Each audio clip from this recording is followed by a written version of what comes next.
bago magtapos ang Biyernes, ito ang bumugat sa amin. Pagbukas ko ng bintana, medyo namumblema ako kung paano ko uuwi dahil na ganito ang panahon. So napapaisip ako kung sasakay ako ng Uber pero medyo kamay kamahalan. Kaya naisip ko makikisakay na lang ako. Tapos pag-aabang ng bus at lalakad, total Biyernes na. Dali-dali akong lumabas para i-check yung kapaligiran kung safe ba siyang maglakad. Pero dahil tuloy-tuloy ito at hindi humihinto, mukhang malabo para sa akin. Kaya ang ginawa ko, sinabi ko sa aking co-teacher, "Ma'am, tulungan na kita dyan, tanggalin natin ng yelo." Para sabay ako hanggang dun sa bus stop. Pumayag naman siya. Sabi niya, "O sige, kaya mo ba?" "Oo, kasi gusto ko ma-experience eh. First time lang kasi." "O sige." After nito, sumakay din ako agad sa kanyang kotse para ibaba na niya ako dun sa bus stop na lagi niyang binababaan sa akin tulong ako'y nag-aabang. So ito yung hirap kapag walang sarili sa sasakyan tapos nag-i-snow. So, lakas.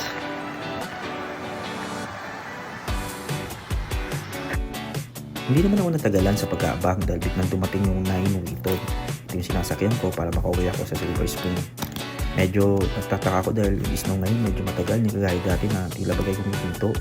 Pero ngayon, medyo tuloy-tuloy eh. At ang swerte ko rin dahil sa bus stop lang kami nakasakay. Kaya medyo solo-solo lang din.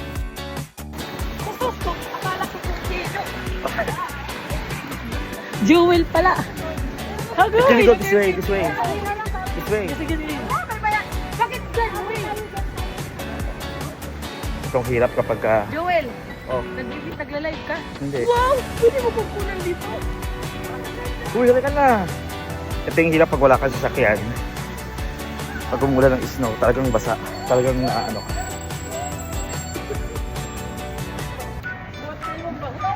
Hi kayo, hi. Ang mga Pilipino. Oh.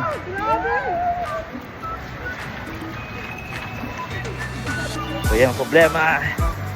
Pag walang sasakyan, parang pwede ka na magalo-halo eh. Tignan mo, basa na yung balit ko.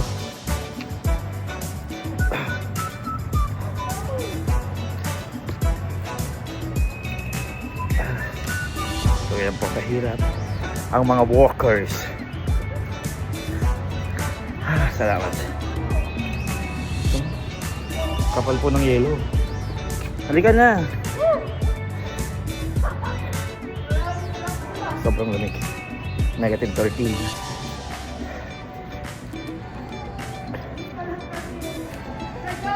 Ah. Kaya nga.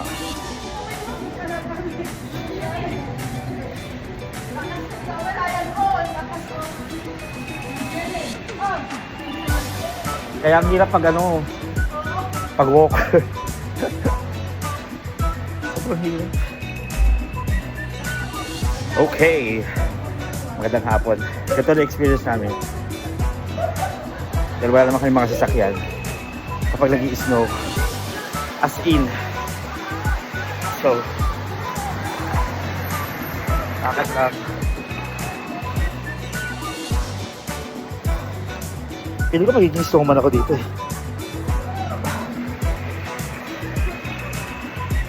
So wala kasi kami mga sasakyan.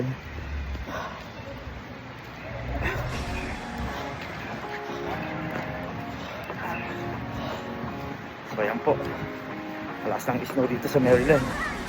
Teka lang.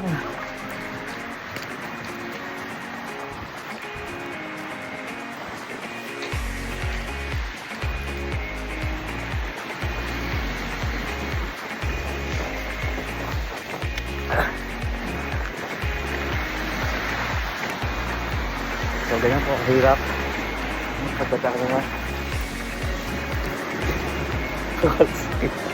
Yes, okay. Snow day.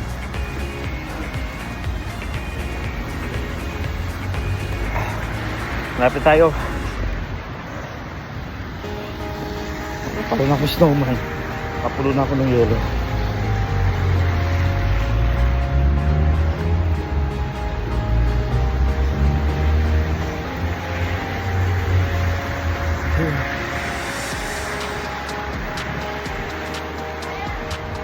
Ito na ako. Oras na ako nandito